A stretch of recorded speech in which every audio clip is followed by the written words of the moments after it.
Narelle Ellenden from the Harm Reduction Coalition. We're just going to wait for just a couple more minutes for people to log on, and then we'll be kicking off.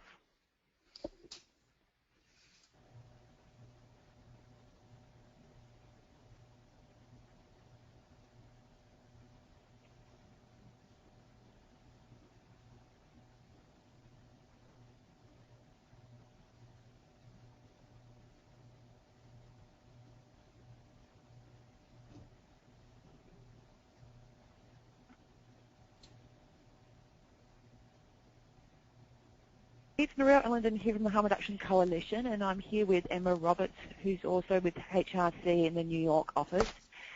Thank you everyone for joining us, and we've also got quite a merry crew with us today from Indiana, Bloomington, Indiana, from the Positive Links group and other members of the Drug User Health Advisory Workgroup. And we hope that this is a really engaging webinar and hopefully discussion as well to talk about how to engage people who use drugs and supportive services, with a real discussion about how syringe access and other overdose prevention services can engage with this population to improve health outcomes for the population in your neck of the woods.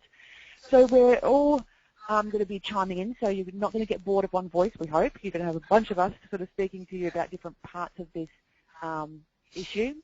And making sure that there's a lot of discussion about what's happening in Bloomington and thinking through what that could look like for providing of services for this population. So just a bit of housekeeping. We're going to be doing a webinar for about an hour, and we have, for those that would like to continue on, we have some discussion questions because we know we have a lot of service providers from Bloomington that may want to have some conversations with the rest of us folks about what next steps could look like. And we're going to be talking about the issue around that impacts this population and think through maybe some models of services that might work for your people in your neck of the woods. And so we're going to share some of those other examples that might be applicable, give you a smorgasbord of information. And so other things, you're all on mute at this point, so if you've got any questions throughout, please write them into the question box, and we'll make sure that we address them at the end of the presentation. And when we come to the end, I'm going to unmute you all so we can have a bit of a dialogue if you wish. And if you don't wish to be part of that conversation and you would like to go on your merry way, that's fine. Or if you just like to listen in, you can mute yourself with *6 at the end. I think I've covered it all for housekeeping, so let's kick off. So just a little bit about us. So we're the Harm Reduction Coalition. We're a national organisation that started in 1993. It was set up by a bunch of very earnest people that are really concerned about how HIV was impacting all portions of the community, but the voices of drug users weren't really being represented in this conversation, and knowing that there was some interventions like needle exchange or syringe access or syringe exchange, however you'd like to call it, was a really effective intervention with dealing with HIV with injecting drug users, and really wanted to make sure that that was included in service provision. So we do a lot of other work with policy. We've got 2 big programs on overdose in both our California and New York office that faces overdose. And you're dealing with us at the moment, the training and capacity team, and we work with CBOs and health departments and grassroots organisations around the country to help them sort of work on drug user health issues. I encourage you to go to our website. We've got a lot of resources there that might be helpful for you, and we do the National Harm Reduction Conference. The next one is in San Diego in 2016. And today we're doing this webinar in partnership with our great friends AIDS United, that's really supportive around this kind of work in many shapes or forms. So turn to them too, please, for any sort of support. They're fantastic. I'm going to hand this over to the Indiana folks, and they can introduce themselves. Hi everyone, this is Emily Brenniger, and I am the Prevention Coordinator with IU Health Positive Link. Joined here with Meredith Short, who is one of our health educators, Audrey Hicks, who is a social worker at IU Health Bloomington, and Katie Barnhart, who is a PhD candidate at Indiana University in the School of Public Health. So I just wanted to briefly kind of talk about how the Drug User Health Advisory Work Group came about. We are actually a subcommittee of the IU Health Mental Health Task Force. How this came about, we, Positive Link, we do HIV and Hepatitis C education and testing in South Central Indiana. One of our big grants is actually focused specifically on doing testing and education with people who have substance abuse issues. So we see a lot of injection drug users through that program, and especially over the last few years have noticed a pretty steady increase in our Hep C rates. And so started having a conversation with other people asking if they were seeing similar things. Audrey actually reached out to us to ask because she works on the main hospital campus on the inpatient units and had noted that they were seeing an increase in injection-related infections. So we'll talk a little bit more about that stuff later. But we kind of came together to say, I think, this is something that we've all thought about in the past, but weren't really sure how to approach. So we decided it was time to kind of get together and start having a broader conversation about what we could do in our community.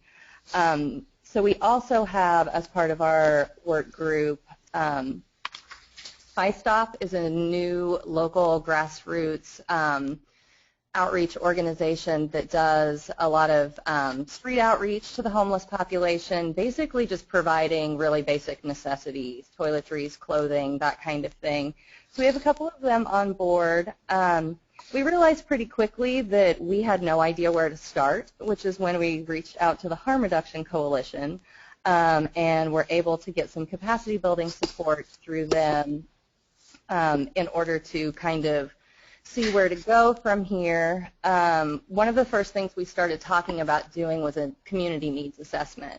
And so we're going to talk to you more about that and really hope that you can help us out a little bit. We have a survey that we hope to have sent out very, very soon. It's still going through our IRB process at the hospital, but hopefully it will be ready to go. The survey's done. It's just a matter of getting the thumbs up. So that's kind of how we got to where we are, and wanted to do this webinar just to let other providers know what's going on, to get your feedback and input, and we would love to have your help.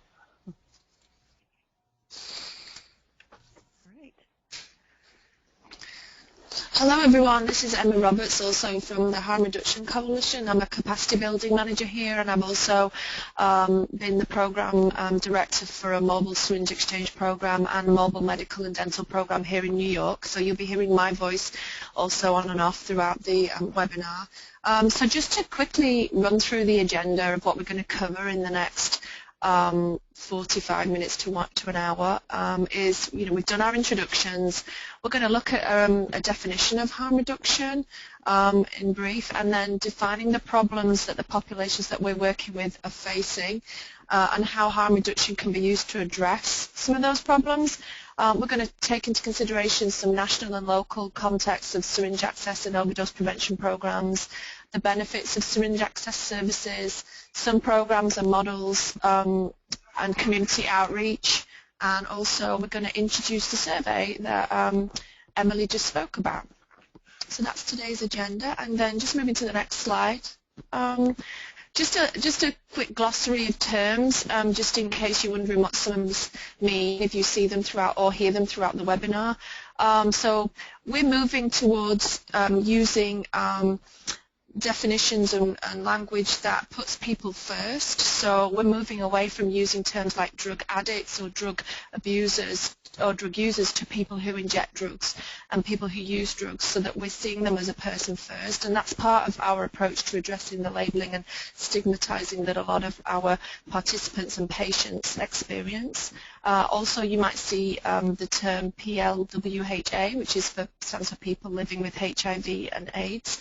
HIP stands for High Impact Prevention, which is particularly in relation to prevention around HIV, of which, you know, harm reduction is a really key part of helping to prevent HIV transmission.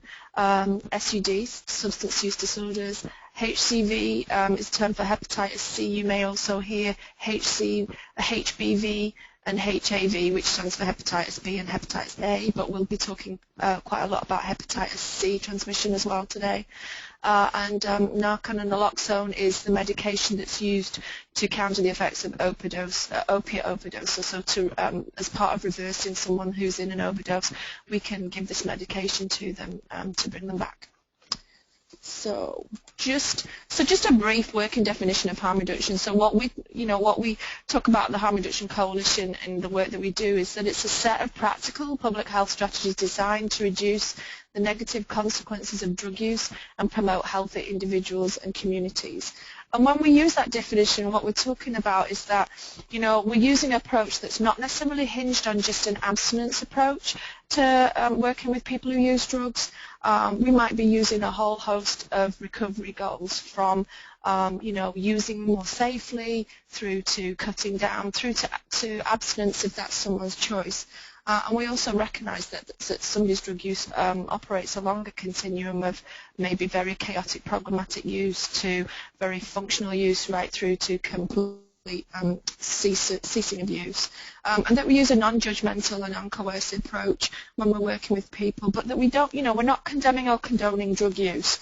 And that in particular you'll hear a term a lot when we talk about harm reduction that says we meet people where they're at.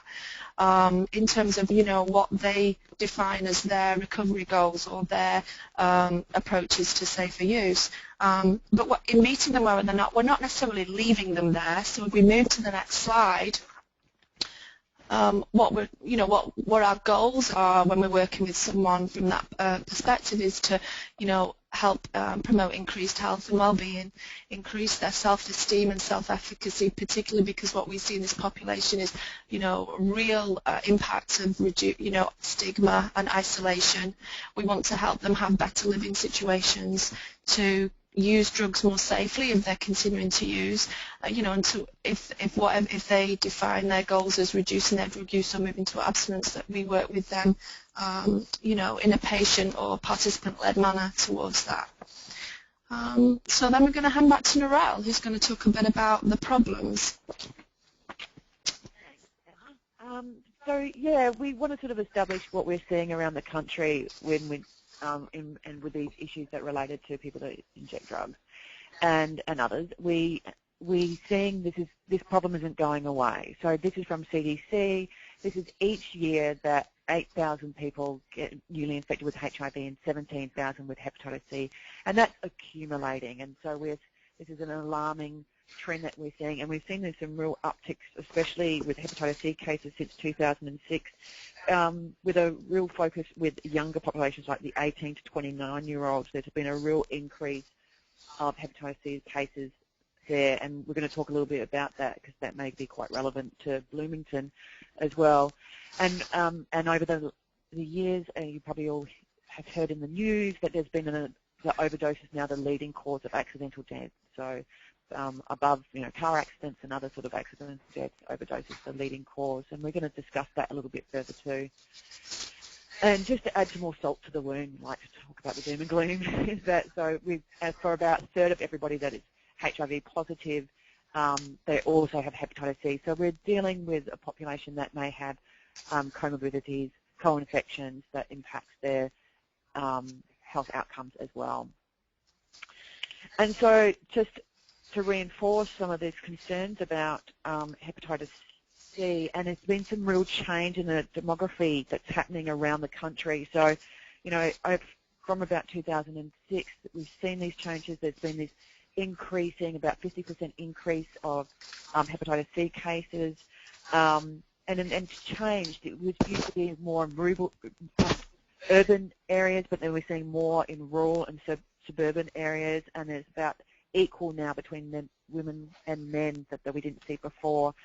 So it's a changing demographics, and you know that really speaks to getting to know our own communities and knowing what's happening for them, because it can be quite different to different states and jurisdictions. And so when we're going to be talking about the survey, this is very useful for us to know who is this population that is in need and what are the services that they require. It may not be what we assume. So talking a little bit more about overdose deaths that are happening around the country, and it's been a real uptick since 2010. And when we're talking about opioids, we're not just talking about heroin, right? And we're seeing that a lot with a lot of pain medications that are being used by many people. They were either had started off being prescribed, or they may have got them off the street. So they may be taking these medications orally, and now they may have transitioned to other sort of ways of taking them. I've been snorting and then moving to injecting, and then we're seeing increased use of heroin use, and that's happening with all parts of the population. But again, we're seeing that a lot with younger people, people under the age of 30. So so there has been a little bit of an increase of with heroin overdoses, but you can see there's a really, really alarming incline with the opioid analgesics that are happening as well. So another one, just to talk about the overdose and the use of opioids. So and when we talk about prescription opioids, we're talking about oxycodone, OxyContin, Vicodin, Percocets, fentanyl, morphine. So there's an array of these medications that people are using, and so it's steadily increased. We also see that many of these overdoses, with opioid overdoses, they don't just have opioids on board. They often is a mixing of other medications and drugs that puts them at higher risk, including cocaine, benzodiazepines like Xanax and Valium, that can also put people at risk, and alcohol as well. Yeah, I think I'll just move along. So I wanted to hand over now to there's some big picture stuff. We're going to talk a little bit more about that down the track, but I'll hand back to the Indiana folks to talk about what's happening in their neck of the woods. Thanks. This is Meredith Short from Positive Link. I'm a Community Health Services Coordinator. And as Emily kind of touched on earlier, part of the reason that we formed this group was we saw an increase in our hepatitis C rates. So we wanted to share this with you all so you can have a picture of what we've seen. These are numbers from our Special Population Support Program, which Emily alluded to earlier. And that's a grant-funded program that we do outreach specifically with people who have substance use issues. So these are numbers from folks in jails in our region, homeless shelters, day programs for folks experiencing homelessness, some treatment centers. If you wouldn't mind going to the next slide, then that kind of shows what our region is. So if you look at the yellow, Region 10, that's primarily where these numbers are from. We actually go up into the gray a little bit. We also do some testing in Morgan and Johnson counties in Region 7. This was an area that wasn't receiving the services needed. Folks in Marion County stay pretty busy, so we've kind of covered a little bit out of our region. So some of these numbers, or those percentages, also potentially include Johnson County, and last year we started doing some stuff in Morgan County, so a little bit more than Region 10, but all right, and we can go back to the previous slide. Thank you. So if you look at 2012, and I broke some down specifically with Monroe County, since lots of us on this participate in this webinar from the Bloomington area, so you can kind of see. But for the whole region, in 2012, we had a 14% positivity rate, and it was higher in Monroe County. It went up in 2013 for the whole region, and then in 2014, so last year, it was up to 21% of those we tested in Monroe County. And we don't have data divided for the positivity rate specifically for those who inject drugs. So I just went back and tried to get at least our to date from this month. So in January so far, the folks that we've tested, out of 29 people who inject drugs, 15 came back positive for hepatitis C so far. So that's just over 50%, just to kind of give you an idea of our local numbers there. And now Audrey's going to address some of the statistics in the hospital. Hi, this is Audrey Hicks. I'm one of the social workers at IU Health Bloomington Hospital in Bloomington. Can everybody hear me okay?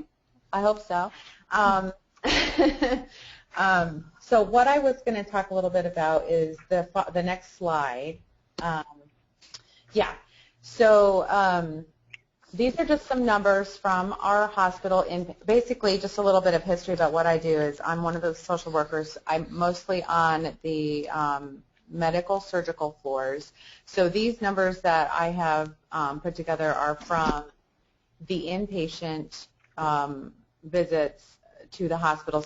So keep in mind that these don't include anything like emergency department visit only, where they may have been stabilized and then either been discharged or perhaps succumbed to the overdose. These are only inpatient visits. So as you can see, from 2012 to 2014, those numbers have increased. That's one of the things that I started seeing just in the past 3 years that I've worked in the inpatient setting. If you want to go to the next slide.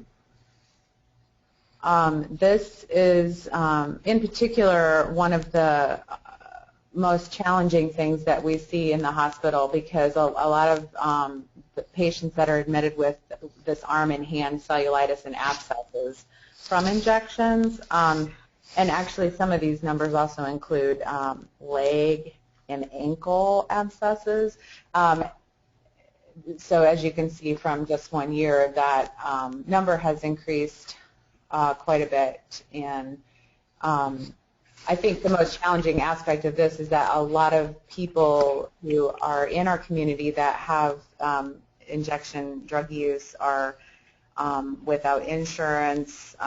They are costing, the hospital and the community some pretty heavy-duty money with, the kinds of inpatient stays and outpatient stays where they require long courses of IV antibiotics, for instance, or multiple surgeries. Sometimes their infections actually also can progress to something more serious like endocarditis. So that's a trend that we're seeing. So this is, again, kind of mirroring those larger statistics that we looked at earlier, and why we wanted to look at trying to affect this in our community. Thank you, Meredith. I think it's really powerful, that slide, sort of talking about these other sort of impacts that perhaps we don't always think about. We always get focused on HIV and Hep C and maybe overdose, but there's these other factors as well. So I'm going to hand over to Emma, and she's going to talk a bit more about some of the national stuff. Yeah, so just building on kind of some of the last issues that were just raised, this slide just shows you some of the drug trend in the U.S. in terms of the opioid epidemic that we're currently seeing. So what we've seen is a real increase in the availability of prescription painkillers and analgesics. Since about the 90s, really. So a lot more people have been exposed to the use of this, whether it be prescribed through their doctor or obtaining it on the street. But there's been a lot more people using these for kind of pain medication for a variety of reasons. And that's led to a misuse or a dependence on those.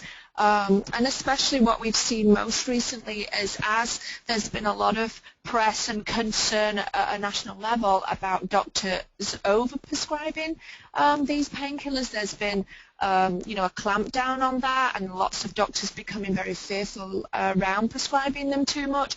But what that's meant for those people that have already developed that dependence, who feel that they need to continue to use that they have to find a source of painkiller, in whatever way they can.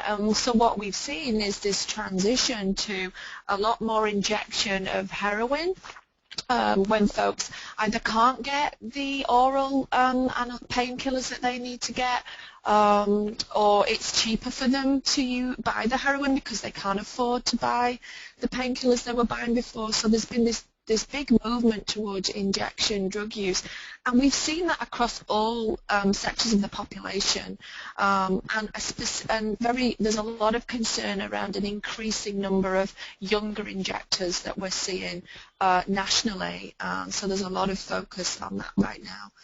So if we move to the next slide, just to consider some of the real kind of drug user health issues in relation to HIV prevention. So in the first box you'll see this intersection between HIV and hepatitis C co-infection, where there's a significant number of people that are HIV positive that are also co-infected with hepatitis C. It can be the leading cause of death for people with HIV. And that it can also, having HIV can impact your, having hepatitis C, can impact your HIV treatment, and also that sexual transmission of hepatitis is more likely for people who are living with HIV, and then 40 to 90% of folks who inject drugs have hepatitis C. We've already mentioned that. And then also that folks living with HIV, which are more significant risk of overdose, especially fatal overdose. And the overdose prevention service is a really good way to connect people who use drugs into HIV and also other forms of prevention, so Hep C prevention, just general health care, and drug treatment services. So there's an opportunity there that goes along with that risk factor. And then just, thinking about homelessness and incarceration, that there's a higher prevalence of homelessness and incarceration for folks who are living with HIV. And often people who are receiving HIV care in prison have difficulty kind of sustaining their treatment when they leave because of difficulty in accessing medication. So we'll just move to the next slide. And then, so just to sum up some of the problems that the folks that we are, working with and wanting to engage more, that people who inject drugs tend to have a higher prevalence of health problems, mental health issues, higher prevalence of previous trauma or current trauma, poorer social support, so not having family and friends around them when perhaps they need them the most, higher levels of homelessness and higher levels of incarceration, and what that all builds up to is this very poor relationship with the healthcare system. A lot of folks that we work with feel very stigmatized, very isolated, very shamed. They feel very ashamed, and so their willingness to access the healthcare system can be diminished as a result of all that. And then just the next slide. And then just, considering drug treatment, it's not, that it might not always be a viable option, the traditional approach that I'm talking about. For everyone, there might be limited availability depending on where somebody is, and that the research is demonstrating that drug dependence as a chronic condition, has relapse as part of the process, but often the traditional treatment options are focused on abstinence. So, this one-size approach or one-size-fits-all approach can be problematic for some people because, people might not be ready to stop or might not want to stop altogether, so that they're looking for alternatives to a solely abstinence-based approach, and that's where the harm reduction approach can often be very helpful for people. So I just want to move back to our Indiana team to talk about what's currently happening over there. So this is Meredith again. Excuse me. So what's happening now is beyond just testing folks is prevention education, some risk reduction education. So individual counseling with folks about how to reduce their risk, and as part of that, we have harm reduction kits available. And this picture shows kind of what we have in each of these kits. So typically, it includes a tourniquet, alcohol pad, Band-Aid, some gauze, and that's some bacitracin. And then that top left corner, there's a little silver thing with some cotton in it. That is an actual cooker, so that's something that someone could use instead of a spoon, and they would use those cotton filters to draw up through to get the toxins out. So, and these cookers that we're providing now, they're different colors, so that means that folks can keep track of their color, and so they're not using other people's colors. And we're giving out several of those at a time, so they can also just do a one-time use and then get rid of that. So that's one step in harm reduction that we're currently doing, and we've seen a pretty significant increase in the numbers of these that we're passing out. The word's kind of getting out, and people are really interested in having these to reduce their risk of obtaining HCV or spreading it to other folks if they're already infected. Thanks, Meredith. So, I mean, these are great tools, and so to engage with this population, and definitely generally people are very grateful. And this is the first step often in the engaging and then engaging them into other services. And so we wanted to talk about what adding to what's already there, and so syringe access is the natural progression here. And so I wanted to give you a bit of an overview of what syringe access and its impacts around the country. And so just in background, historically, syringe access started in Holland, Amsterdam in the 1980s, and it was in the response to the Hep B outbreak. And that was started by people that were drug users themselves, so it's really sort of them thinking about what's impacting their community, and they needed to do something about it immediately. And again, we saw here in the US the late, wonderful, legendary Dave Purchase, who started the first syringe exchange program in Tacoma, Washington in 1988, and that was again in response to seeing friends and families that were dying from AIDS, from injecting drug use risk behaviours, and really seeing this as a really viable option that can drastically have an impact to reduce these consequences. So, and this is a map from AMFAR that they put out each year of what currently the syringe access programs that are reported around the country. So they're not necessarily capturing everyone, because there's often people that are doing that in their own time, in their own way. So call it maybe underground or unsanctioned programs as well. So there's over 200 here, and then there be programs that have multiple sites as well. You're probably noticing that there's some big gaps there, so it's a bit lonely there in the middle. There's not many programs in the middle, and a lot of the programs are coastal as well.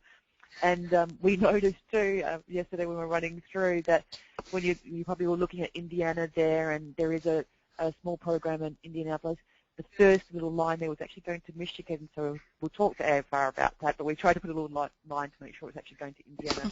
But as you can see, that one program that is in Indiana, Indianapolis, is over an hour away from Bloomington.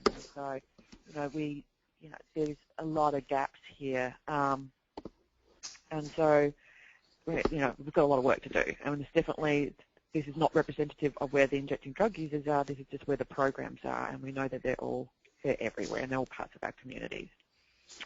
So some of the benefits that we've established, and I guess maybe because there's a lot of controversy around syringe access, there's been a lot of research about it, and so to address many of the concerns that people have had over the years about it. So we've got a lot of good research that sort of establishes the effectiveness of syringe access programs.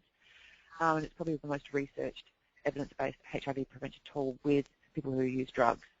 There's many studies out there, and certainly if you ever need that information to sort of have conversations with people that may have issues around that, we can certainly share that with you.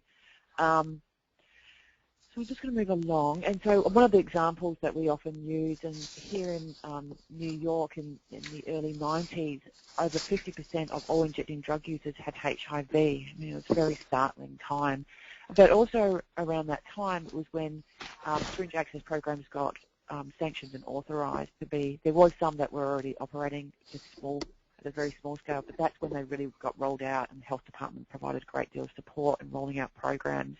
And today we've got about 24 in New York State with multiple sites everywhere, still only touching the tip of the iceberg, but it had some impact of numbers. And so we have seen this drastic decrease of HIV prevalence in IDU, injecting drug users, populations over this period of time. And so it's a sort of, there's probably other issues as well, but it's been attributed a great deal to syringe access program implementation in New York.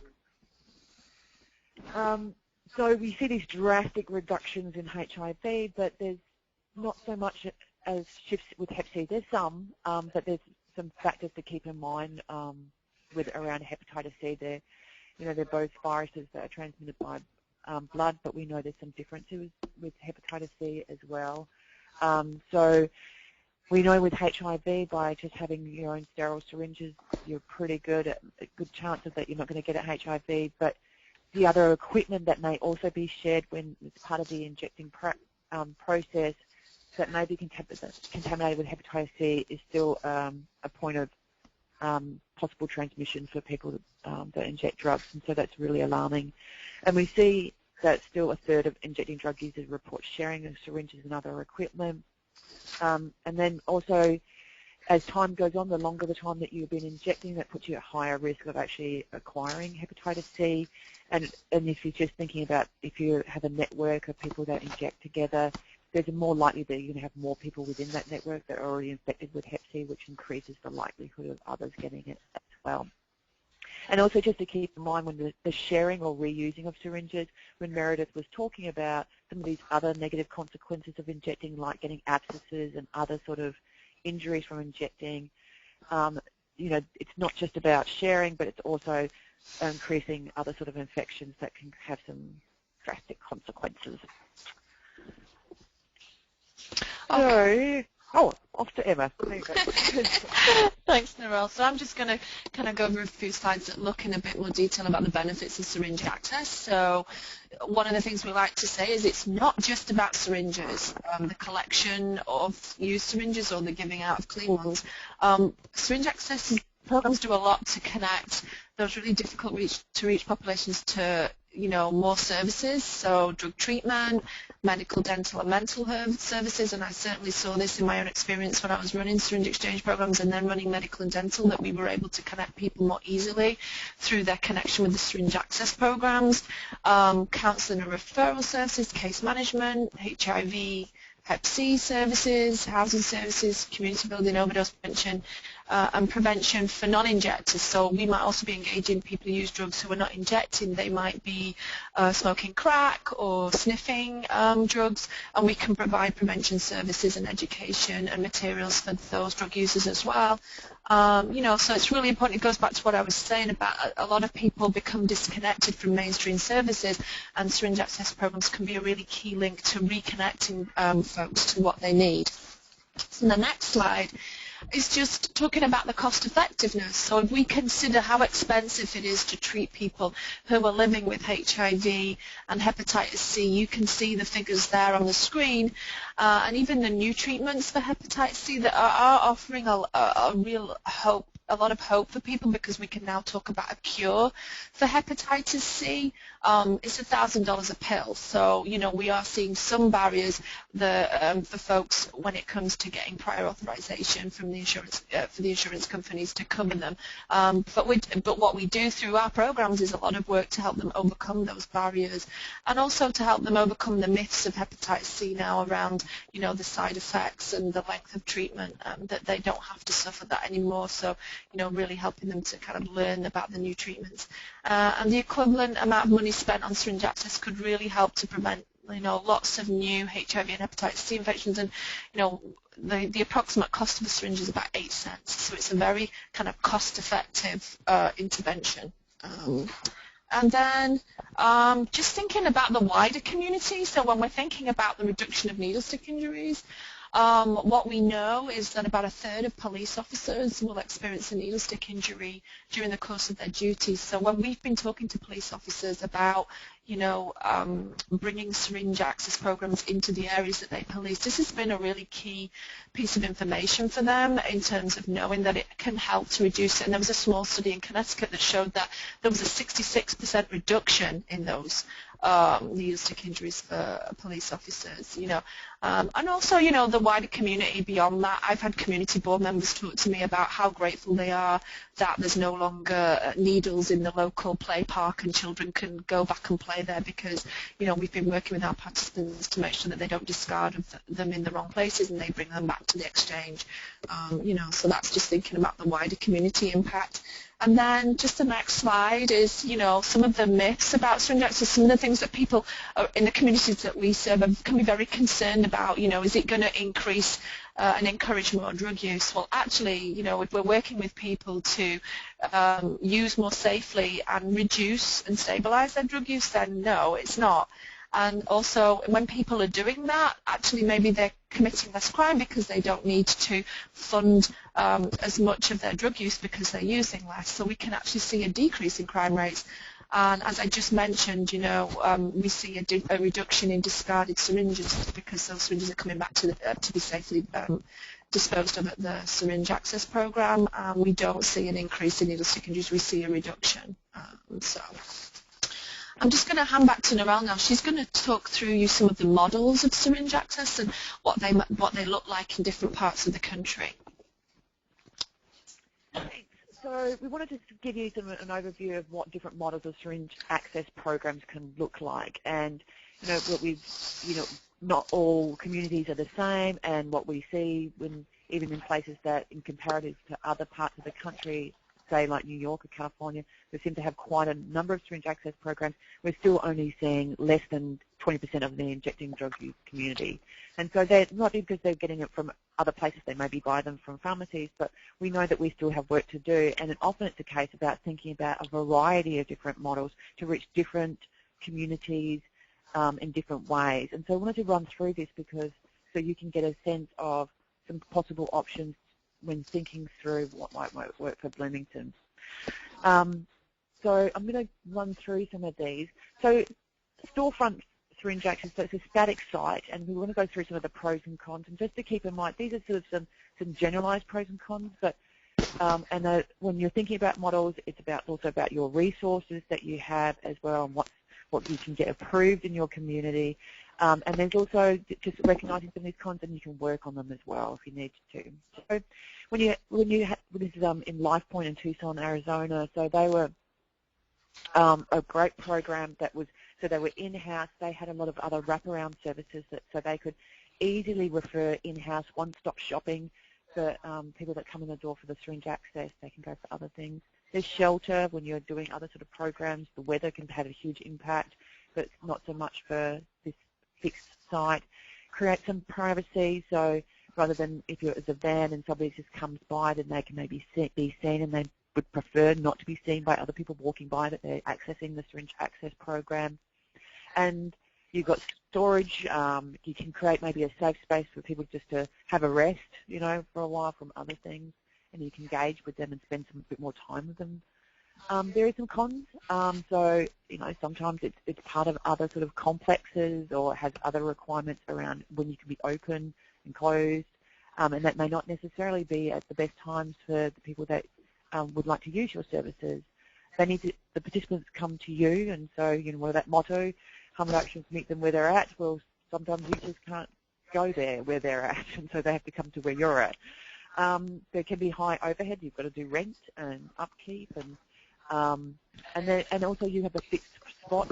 So if you have a community, other sort of businesses in the areas that have some objections to that program or thinking that population is going to be there more frequently, that can sort of cause some division as well.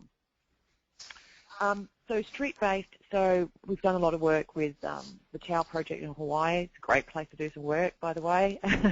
So they have multiple vans on the various islands in Hawaii, and so it's been really effective. They've been operating for quite some time, a very dedicated team. And there's some great pros for that because, as we know, with drug use trends and populations, it moves and changes. And so by having that flexibility with their vans and the spots that they can go, they are able to move to where the population is and be there where they're at. They can they can work with the neighbourhood. It seems to be working very well. It's very informal, low thresholds. There's not a lot of barriers. People feel very comfortable. They don't have to provide a lot of information in order to get basic services.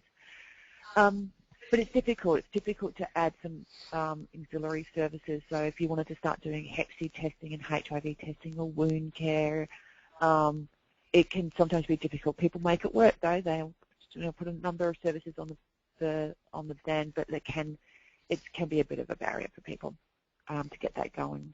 Weather can be a problem, like I mentioned, the privacy, and you've got just individual workers out there, and sometimes there's a real benefit of having a team of people working together to sort of help out when perhaps there's boundary issues, or just to support each other through doing this work.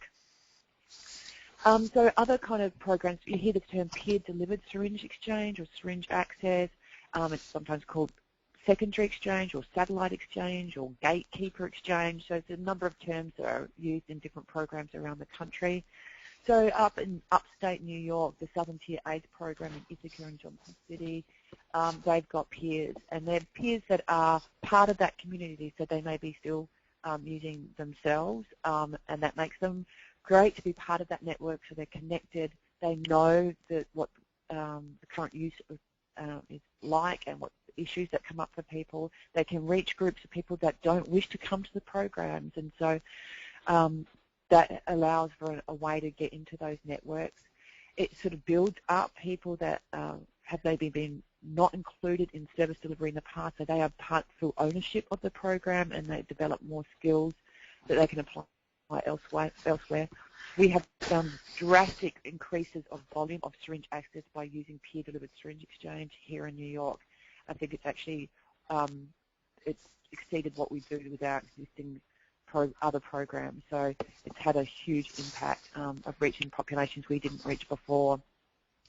You know, it can be tricky. It's a different sort of dynamic of supervising peers in this way. Again, there may be some boundary issues as well, and you know, you have to work out some of these logistics of collecting and equipment, and they're also earnest about wanting to get rid of used equipment, and how do you manage all of that. So these are things just to consider.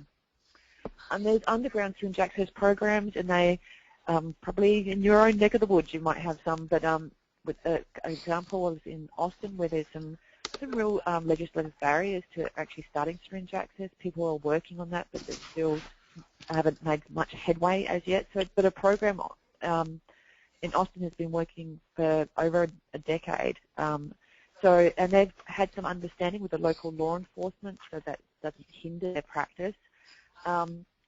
But there's some pros in that, so they don't have to have regulation. There's no requirement to do a great deal of reporting. They can be flexible to the community. We've got a lot of passionate folks that are committed to volunteer to do this work. But there's some vulnerability to that, and can be difficult to fund. Sometimes it can be difficult to staff these sort of programs, because if it's only a couple of people and they're sick or they want to have a vacation, then the program doesn't operate.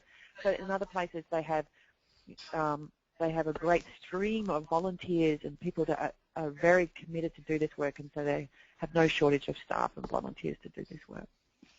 Just wanted to touch base on pharmacy access as well. It's a really common form of syringe access that we're seeing more and more across the country, where that people can go to the pharmacy and purchase syringes without a prescription, just over the counter. So it's great, so especially if it's with a chain of pharmacies, CVS, Walgreens, whatever you have. So they can be in multiple sites that are convenient for people, generally have extended hours, can be close to where, and all sorts of places where people that inject may live or hang out. But you may be dealing with pharmacists that have some concerns about working with that population. They still have to pay for the syringes. They may not have any of the wraparound services. And like when we were talking about hepatitis C, it's important for people to have access to the other injecting equipment that can be contaminated. So we're talking about alcohol swabs, cookers, cotton filter, ties, gauze, sharps containers, that sort of stuff. And that may not be available through pharmacy. And they may not all have disposal options, so you can't just come back and return with your sharps container. But like I mentioned, there is programs that recognise those barriers, but they've worked with them. So in Albany, Catholic Charities up in Albany, before they had their own syringe exchange program that was established, they worked around it with these things, with these barriers with the pharmacies. They've created connections with pharmacies, educated them about working with this population so they were more warmer to people that may be asking for syringes. They created a voucher system so that the Catholic Charities were seeing this population, provided them with a voucher that meant that they could go to the pharmacy that they had a relationship with and pick up the syringes plus other materials for free. And so that really helped build up this relationship with these pharmacies and another source. So that the positives of this model were even emphasised even more. Yeah, and so and if you just thinking through for any of these models, if you ever were wanting to explore and want some further information about what might seem similar to what you're seeing, we can always provide more information about those. Okay. And this is Emma, just to say the program that I ran, we actually used a combination of mobile street-based syringe exchange and peer-delivered, which allowed us to extend our reach even further. So what some programs do is they combine the different models to kind of bridge gaps in provision. So that's one thing to also think about.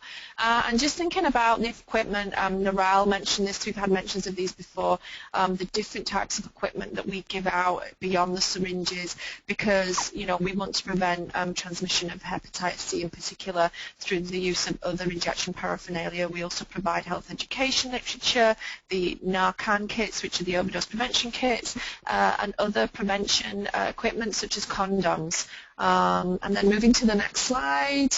If your budget allows for it, some of the programs also offer powdered citric or ascorbic acid, which is useful depending on the type of heroin that people are using. Sometimes the brown heroin, the tar heroin that we see in some parts of the country, people need to add citric acid to help it dissolve in water. But also if people are dissolving crack for injection purposes, they might need citric acid to help that as well. We might provide band-aids as well if people bleed a lot, or gauze pads. The twist ties are what we attach to the cookers. Sometimes we use a bottle-shaped cooker that the twist ties, if they get hot, people might drop them, so we provide twist ties so that they're less likely to drop them. Bleach kits, so if people are having to reuse syringes because they can't get enough new ones to use a fresh one each time, we can teach them how to bleach them out safely.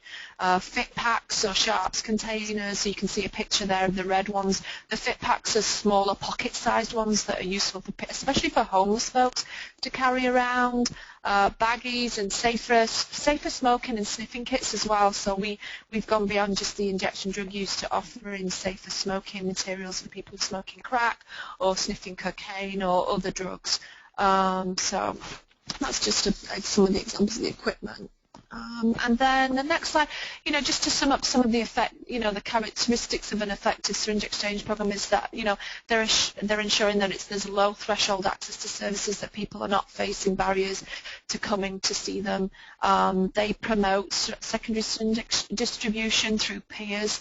They're maximising the responsiveness to the local injection drug use population, that we're listening to them and being led by them in terms of how we develop our programs, that we're coordinating our provision with other services, and that we include a diverse community, a diverse number of community stakeholders in creating the social and legal environment to support syringe exchange programs, so that we're hearing from all different voices within the community to make sure that what we set up is the most effective for everyone.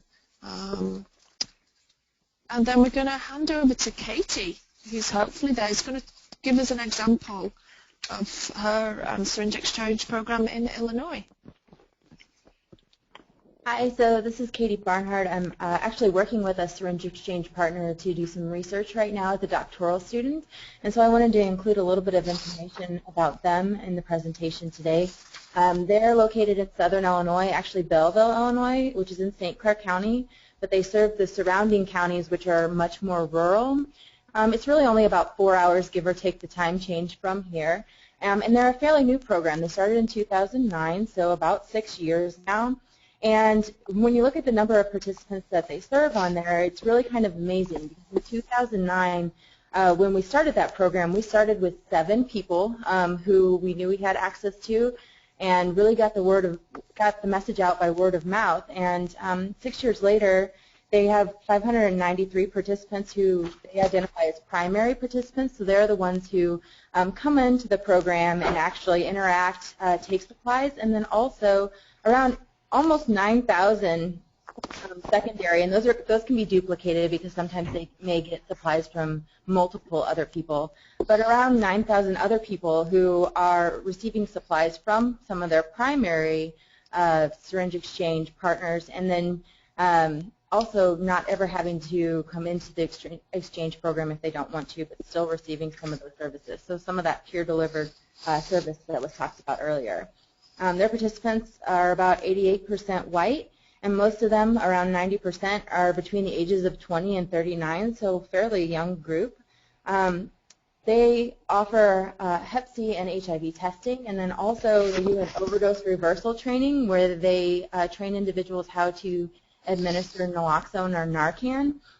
And they started by doing that training with participants as well as their family and friends, and in the first 3 years of the program operating, they got reports back from participants of, in the first year, 17 overdose reversals, 34 the second year, and 32 the third year. So in the first 3 years, about 80 people who had saved someone's life by administering that naloxone. And since then, they've actually expanded their program, so they've done trainings with local police departments and also local university resident advisors, where they've trained them to notice the signs of opiate overdose and also step in if someone's overdosing. And as a side effect of doing this program, in 2009 when we started it, some of our scopes for HIV testing, I think maybe for people who inject drugs, we maybe had like 5 to 10 a year, and those have definitely increased. So they're doing a much better job of reaching those participants and making sure that they know their HIV and Hep C status if they're interested. Thanks, Katie. That's a great example and might be very relevant for Bloomington as well. So we're just coming to the end of our webinar and just wanted to introduce the survey that that we mentioned earlier in the webinar from the Drug User Health Advisory Workgroup. And just it's part of what we see as best practices when we're thinking about trying to establish and maintain a program is doing some of this needs assessment process. And so, it's about knowing who's already engaging with this population, where maybe injecting drug users or people who inject drugs are getting services, whether it be healthcare services, methadone, housing, other sort of places that other agencies that may be engaging with this population, getting to know what already data, and we've done a lot of that gathering today as part of this webinar. What is the current policies and the resources that are available, but also who's injecting drugs, what drugs are being injected, what does drug purchase and injection take. So it's all about, where, how is it happening, how are people consuming it, so we can think through how to best provide services that are accessible and available and appropriate by the people that we're hoping to serve. So I'm going to hand it back to the Indiana folks and they can talk about the survey. Hi, thank you. This is Emily again. So yes, as I mentioned in the beginning, the survey is ready to go. We are just waiting for IRB approval. And if you received the information about this webinar from the Mental Health Task Force email, you will automatically be sent the survey. If you did not, if you received the information about the webinar, if a colleague or someone forwarded it to you and you would be interested in completing the survey, in a minute we'll go down to contact information, and if you could email me, we'd love to put you on the list for that. The survey for providers will be a SurveyMonkey, so you'll be able to do it via email. It shouldn't take more than, honestly, probably not more than 10 minutes or so. It's not a really extensive survey. We will also be doing one for people who inject drugs. And so with that one, that's actually going to be a paper survey. We have some plans on how we're going to disseminate that, but if there are other providers in the community who would like to assist us with that, we would absolutely love that, because I think that's just a really valuable piece of, you know, knowing for sure if this is something that people would access, and if so, where they would prefer to access, and kind of looking into some of those barriers that we may not be aware of. So yeah, that's just a little bit about the survey, soon to come.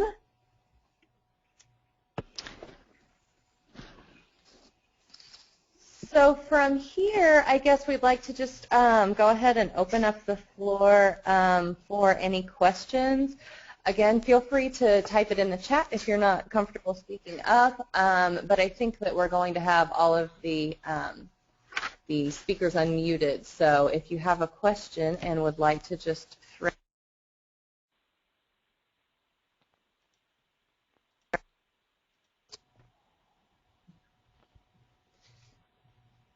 you're muted. I can hear. I can hear. Okay.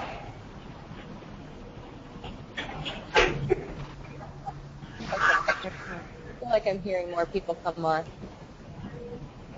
Okay. So you're all unmuted at the moment, so if anybody would like to maybe address any of these questions, feel free to say something, or if you prefer to write it, that's fine too, and we can respond. So comments or questions?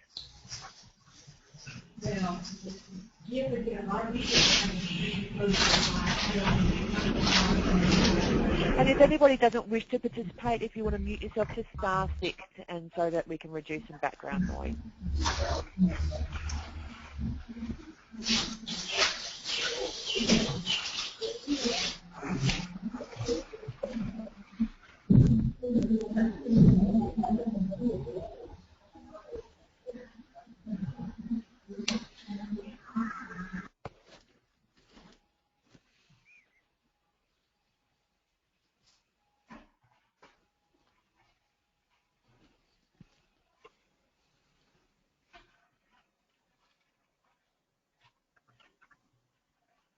We're not getting any responses at this point.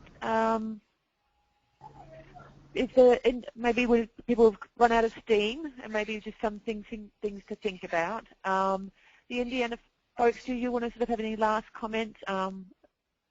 Next steps.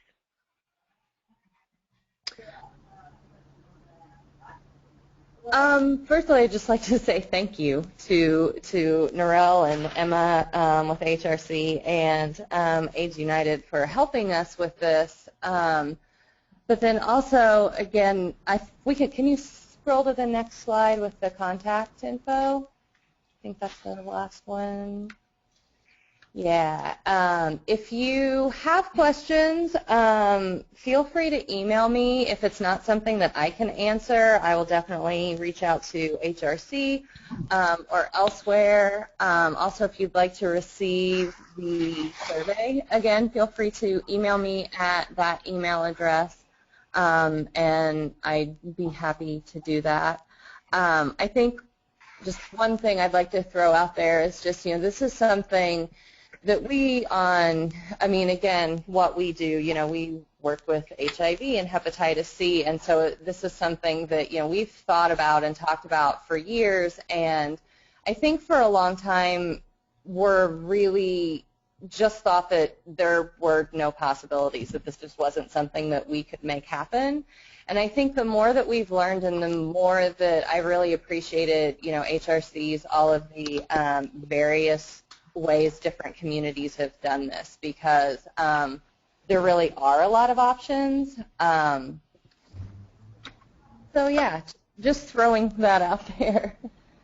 Anybody else from And this is Kelly. It appears that we do have a question and a comment. The first question is from Danielle Sordin, who states, when I ask clients why they don't carry their own works, they say it's because they can be charged with possession of paraphernalia. Is there a way to get cooperation from the police and or local ordinances regarding these kinds of charges? That's an excellent question, and I'll start out just by saying we have started looking into some of the legal issues. If you've ever tried to do that, it's incredibly convoluted. It's really difficult to understand, and it changes fairly regularly. So that is something that we are still really working on, but I'm actually going to ask Katie to address that a little bit because that's something that she's worked with in the program in Illinois. So I think one of the things that they've found success with is encouraging people to have all of their own works, but if they're part of a harm reduction program, especially one that provides sharp containers, they can also dispose of their own work. So one of the messages I feel like they give a lot is that if you dispose of things in a sharps container, most likely a police officer is not going to stick their hand in that sharps container, right? And it also locks so that they can dispose of them in a safe way or a safer way. So I think that's one of the things that they've done. And then with being a harm reduction program, they have access to get new supplies when they need them. As far as police buy-in, I think depending on the county and the city that they've worked with, they have really had different reactions depending on where they're at. I know there's one city where they have a really good partnership with the police department. Like I said, they did some naloxone training, and actually their police officers are now carrying naloxone or Narcan on them in case they encounter someone who's having an opiate overdose. But I think it's definitely a process and would need to be something that would also be part of that planning stage with this program. Do you want to speak to that a little, Nora? Yeah, I mean, just speaking from the Harm Reduction Coalition as well, we see, programs across the country engaging the police departments in different ways. I know I went and gave roll calls, and a lot of people are having success in engaging police officers around the overdose piece first, getting them on board with that, because as first responders they're often first to the scene of these situations, so you're giving them something with which to respond and save people's lives more effectively. And then on the back of that, then they've been able to talk to them about harm reduction and syringe access. Some folks have had success in going in straight in with syringe access and the benefits of that to the wider community, to police officers. You saw the stats we gave in the webinar. So it's definitely a key part of developing any kind of syringe access services to kind of check out what kind of relationships you can build with police officers. Some of the underground programs have been able to kind of strike up a gentleman's agreement with the police, so that even though there's been no official change in the legalities around drug paraphernalia, the police department have been able to see it as a response to a health crisis or an emergency situation, so they therefore don't they kind of use their discretion in terms of applying the law because they can see the benefits of it, and programs have found ways to give their participants like ID cards so that if they are stopped by the police, they can very clearly show those police officers, I got my syringes from a designated program as well. So, there's ways of working with police officers to get their buy-in, certainly. And one other thing that people have found really successful is by finding a police officer that's really on board, either within their own police department or sometimes from another area, but police talking to police officers is a really effective way as well. So we do have connections with former police officers and current police officers that are very willing to support that process as well if people need that kind of support and in speaking to their colleagues in other areas. And we do know that Indianapolis, the police there do carry Narcan, and they've been very supportive of their local needle exchange program in Indianapolis. Great. So you've got something to build on there. If there's police officers supportive in Indianapolis, maybe they'd be supportive of talking to their colleagues in Bloomington. You know, that there may be a inroads there to make. Right.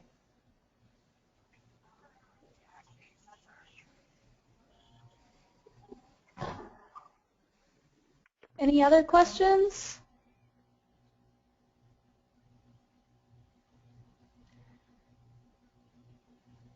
Kelly, you said there was another comment? Question Yep. and a comment? Yep, there was one comment from Chris Rowling who stated, I would love to brainstorm about places to make sure we have full coverage in Bloomington and Monroe County. Apologies if I mispronounced Monroe. Probably Monroe. Monroe? Okay. Great. We'll talk, Chris.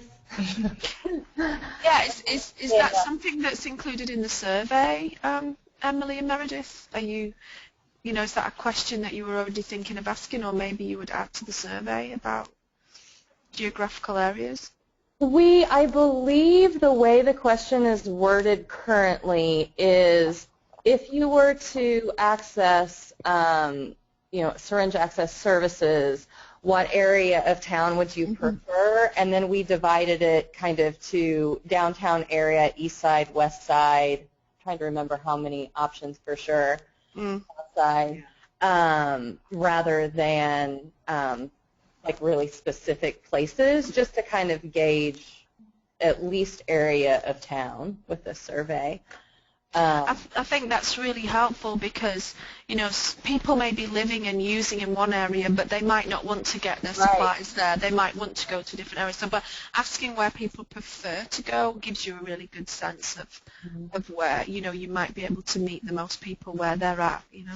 So.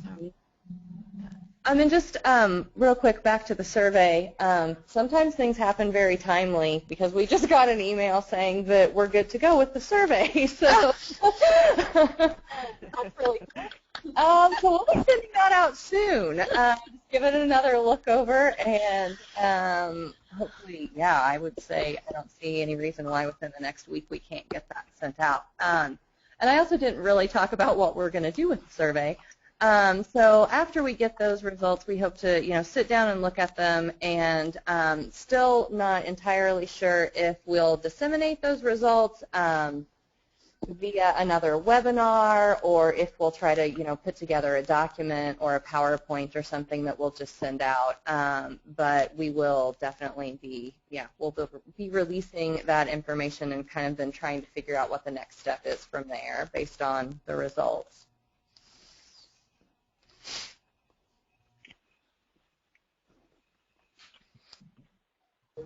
Right.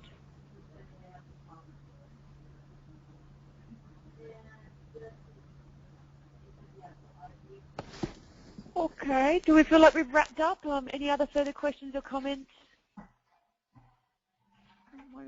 Come to the end.